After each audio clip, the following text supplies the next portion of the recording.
Keyakinan Pak Ogorsiano, Ibtu Rudiana merekayasa kasus ini? Pak Rudiana? Iya. Saya yakin 100% dari awal dia perbuatannya jelas dia mengarang cerita itu kan berarti kan dia yang melakukan.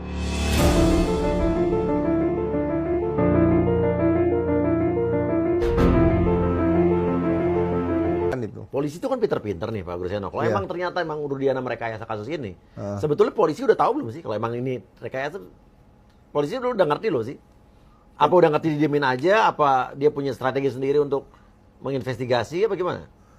Ya, saya meyakini Rudiana ini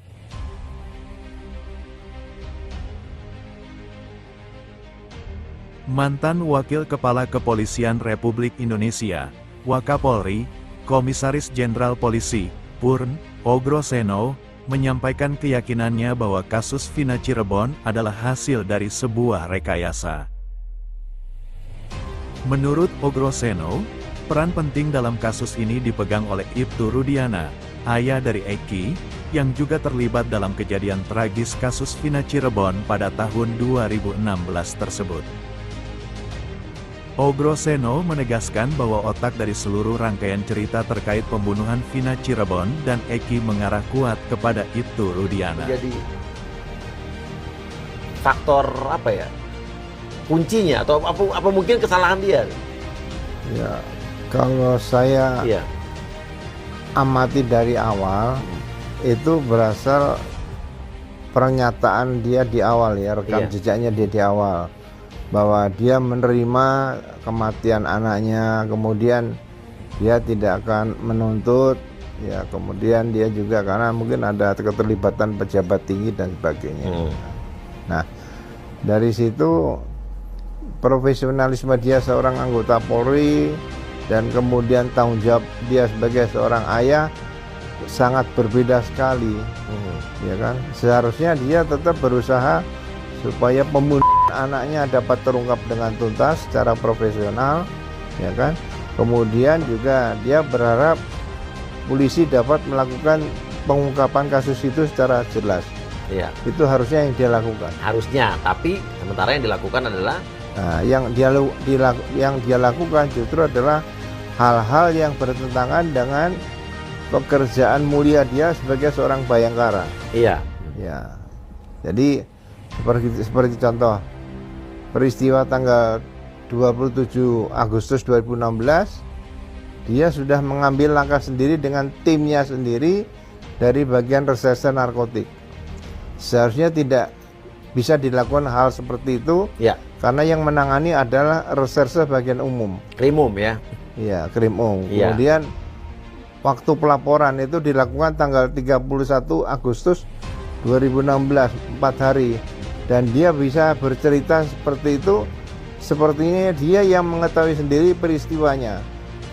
Seperti itu. Jadi sangat aneh bagi saya dengan perkembangan cerita sampai saat ini, sehingga ke-8 terpidana tadi bisa menjalani hukuman seumur hidup dan khusus sangka total 8 tahun. Menurut Pak Ogorsiano, keyakinan Pak Ogorsiano dan pengamatan analisa Pak Ogorsiano, sebetulnya terpidana itu, tersangka yang terpidana serang di dalam itu pelakunya bukan sih? Kalau lihat dari analisanya. Kalaupun toh dia misalnya pelaku, cara penangkapannya itu sudah tidak sah.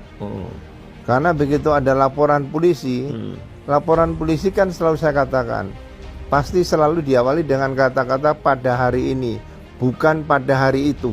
Iya.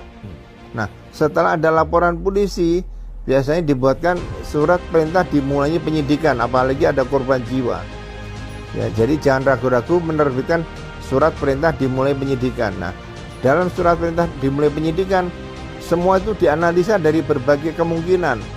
Kemungkinan pembunuhan yang dilakukan dengan sasaran adalah Vina, kemudian alternatif kedua sasaran utama adalah Eki, kemudian sasaran ketiga adalah pembunuhan karena akibat konflik antar geng motor, atau kemungkinan keempat dan sebagainya. Itu alternatif itu harus selalu disiapkan oleh penyidik. Oke, pada saat setelah kejadian. Kejadian.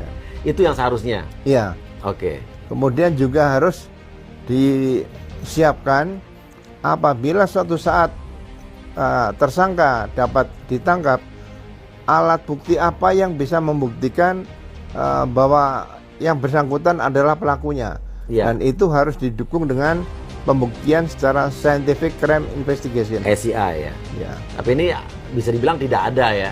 Sama sekali tidak dilakukan. Hal itu diungkapkan secara gamblang dalam sebuah wawancara yang disiarkan oleh YouTube Uya Kuya TV pada Sabtu, tanggal 10 Agustus tahun 2024. Kesimpulan ini diperoleh Ogro Seno setelah dirinya mengamati perilaku Ibtu Rudiana sejak awal kasus Vina Cirebon mencuat. Salah satu hal yang dianggapnya sangat mencurigakan yakni sikap Ibtu Rudiana yang menerima kematian anaknya, Eki, tanpa menuntut keadilan. Menurut Ogro Seno, sikap profesional Ibtu Rudiana sebagai anggota Polri sangat berbeda jauh dari tanggung jawabnya sebagai seorang ayah. Seharusnya, lanjut Ogro Seno, Ibtu Rudiana sebagai seorang polisi harusnya tetap berusaha mengungkap siapa pelaku pembunuh anaknya secara profesional. Namun, yang terjadi justru sebaliknya. Ibtu Rudiana malah mengambil langkah-langkah yang bertentangan dengan tugas mulianya sebagai seorang bayangkara. Misalnya, pada tanggal 27 Agustus tahun 2016, dia mengambil tindakan sendiri bersama timnya dari bagian reserse narkotika, yang seharusnya tidak dilakukan karena yang menangani kasus ini adalah reserse bagian umum. Pada saat itu, Ibtu Rudiana menjabat sebagai Kepala Satuan Narkoba di Polres Cirebon. 4 hari setelah peristiwa tragis di Jembatan Talun, Kabupaten Cirebon, tepatnya pada tanggal 31 Agustus tahun 2016, dia baru melaporkan kasus kematian Vina dan Eki. Menurut Ogro Seno, sangat aneh jika Ibtu Rudiana seolah-olah mengetahui peristiwa ini secara langsung dan berperan dalam perkembangan cerita sampai saat ini. 8 terpidana dalam kasus ini menjalani hukuman seumur hidup, dengan salah satu dari mereka, Saka Tatal, dihukum 8 tahun penjara. Ogro Seno menegaskan bahwa dengan adanya kasus ini, Ibtu Rudiana seharusnya dinonaktifkan dari kepolisian, meskipun tidak dipecat. Ogro Seno menegaskan bahwa dengan adanya kasus ini, Ibtu Rudiana seharusnya dinonaktifkan dari kepolisian, meskipun tidak dipecat. Ogro Seno juga mengkritik Divisi Profesi dan Pengamanan, Propam, serta Inspektorat Pengawasan Umum, Itwasum, Mabes Polri yang dianggap kurang teliti dalam memeriksa kode etik Ibtu Rudiana. Menurut Ogro Seno, banyak pelanggaran etika profesi yang dilakukan oleh Ibtu Rudiana sejak awal kasus ini. Sebagai contoh, Ibtu Rudiana mengajak Liga Akbar ke kantor polisi dan mengarahkannya, serta menangani sendiri beberapa orang terduga pelaku dalam bidang reserse narkotika. Dia juga baru melaporkan kasus kematian Eki dan Vina Cirebon 4 hari setelah peristiwa terjadi dan tidak meminta otopsi pada anaknya yang menjadi korban. Yang menurut Ogro Seno adalah tindakan yang tidak sesuai prosedur.